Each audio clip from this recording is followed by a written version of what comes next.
Are you thinking about moving to Santa Fe and trying to figure out which neighborhood or area is right for you?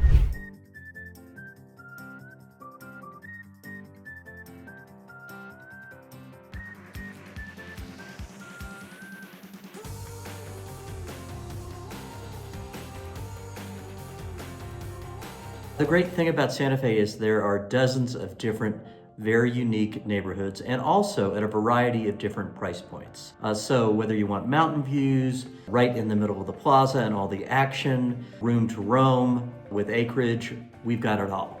So let's start off with the historic Eastside. The historic Eastside is just directly east of the plaza and the downtown shopping district.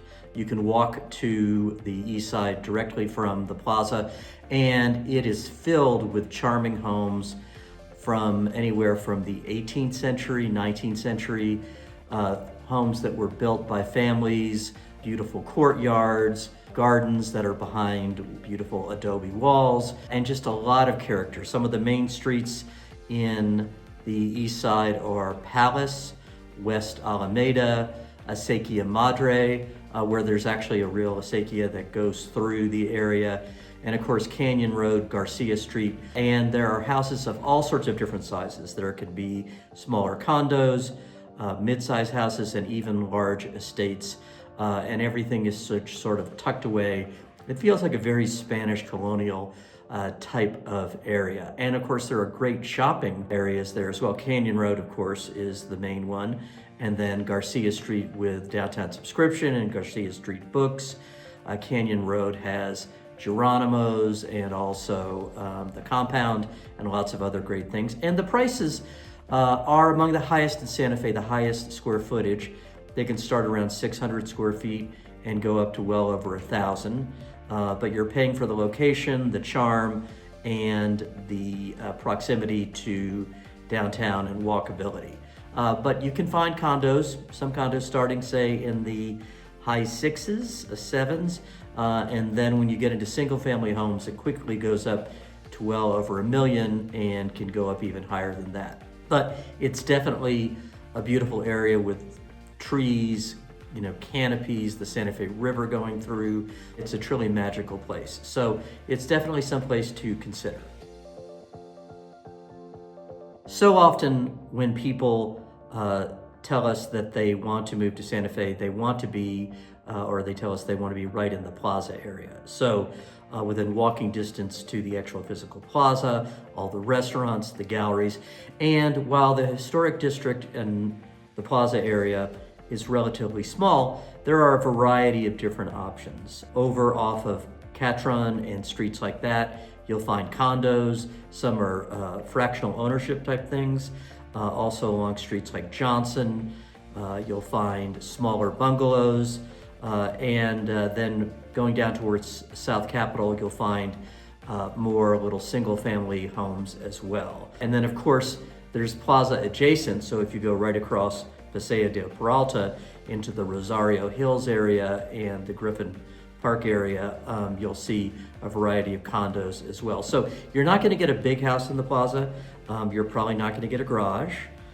You could get something that's really cute and charming, that's walkable to everything that you want to see in Santa Fe, with a nice garden area and some real historic bones to it. Or it could be something that's brand new. We even have some loft-like things that are in the area as well. So the prices are going to be higher, starting at 600 per square foot and going up, and you can do anything from a bungalow that might cost $700,000 up to around $1 million. But there are a variety of choices for those who want to be right where all the action is. So take a look at the plaza area, the historic area, and then of course it's adjacent to a lot of other great neighborhoods. If you go north, you're going up towards Hyde Park. If you go south, you go to South Capitol, you go to the Railyard area. So there are just a variety of different options to choose from in the middle of historic Santa Fe. So just south and west of the downtown historic plaza area is the Railyard district, and also South Capitol and the Guadalupe district. So the Railyard district is a newer area developed starting back in the 80s. That's where our farmers market is. We've got a great movie theater there, REI, lots of good shopping and galleries and museums in that area, and good restaurants as well. And it's highly walkable from downtown. There is housing in the area. There are more apartments and lofts, but then you'll find along Paseo de Peralta and different streets going down towards St. Francis, you'll find a variety of condos and bungalows. So the pricing here can start in the fives and go up to $1 million, and you're going to see a variety of different options. You're probably not going to have a garage in this area, but you may have a carport, and you're going to probably have a really nice garden, and it's going to be walkable to all the things that you're interested in doing. If you go a little bit further down, and there's a trail system that takes you from the Railyard, you get into the Baca district.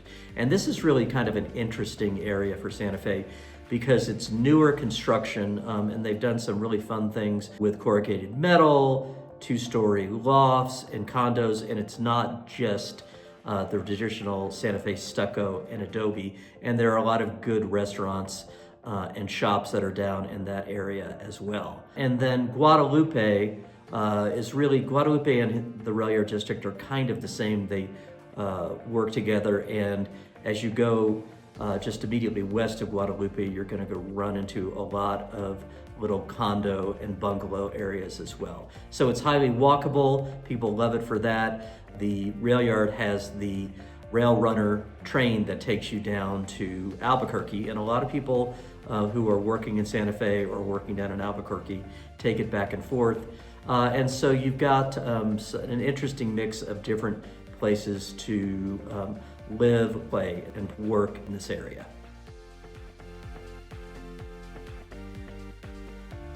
So just directly north of the Plaza and Paseo de Peralta, if you go up Bishop's Lodge, you're going to turn right onto Hyde Park, and that's going to take you all the way up to the ski basin.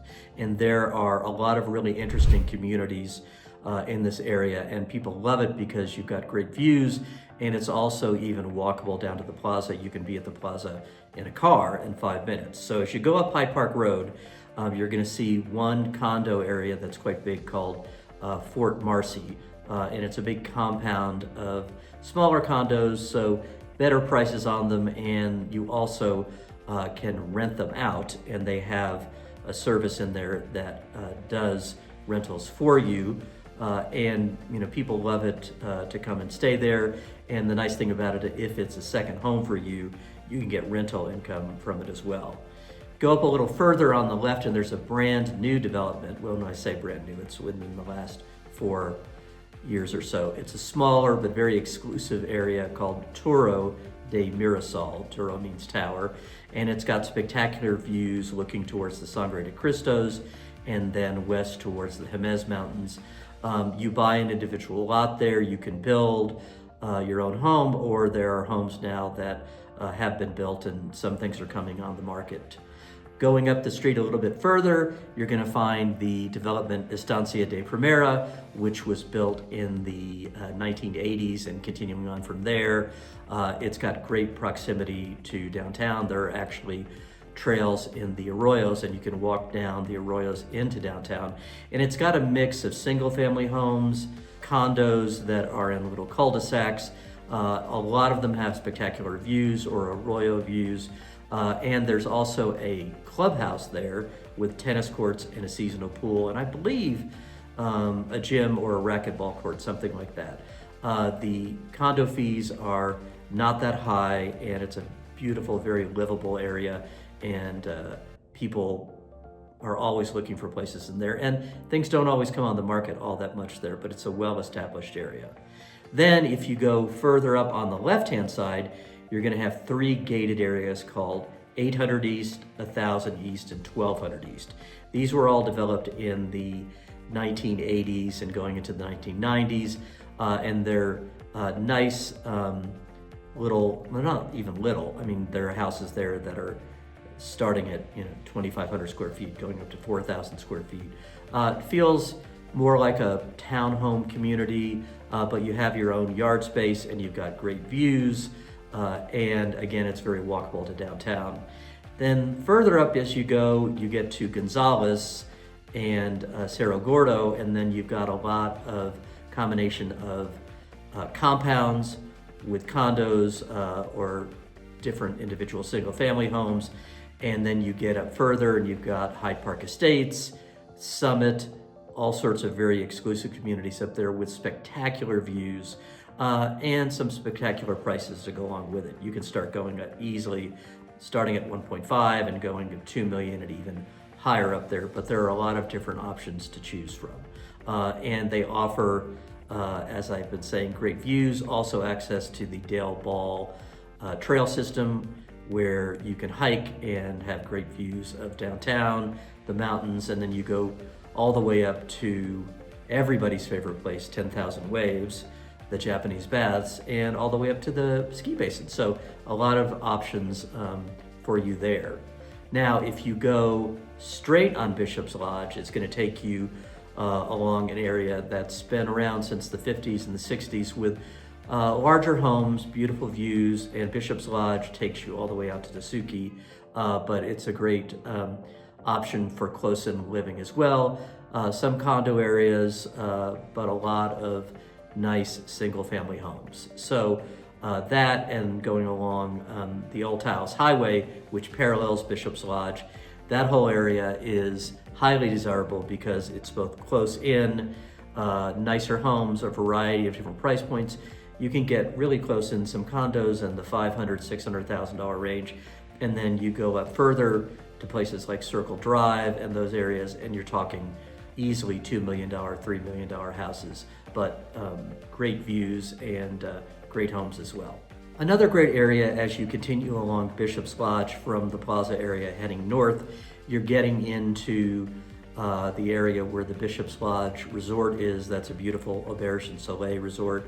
And you've got Bishop's Lodge Hills, which have fantastic estate lots up there, beautiful views of the area, proximity to Bishop's Lodge, and then also just a quick hop and a jump back down into Santa Fe. So all along that area going out on Bishop's Lodge to Tesuque, you've got a variety of beautiful homes with beautiful views. And then when you get into Tesuque, Tesuque is a fun and funky little village, and it can have everything from smaller homes built in the 19th century, going up into the hills, large estates, and you've got one of everybody's favorite restaurants and markets, the Tesuque Village Market, where you can get your version of Guadalupe candles.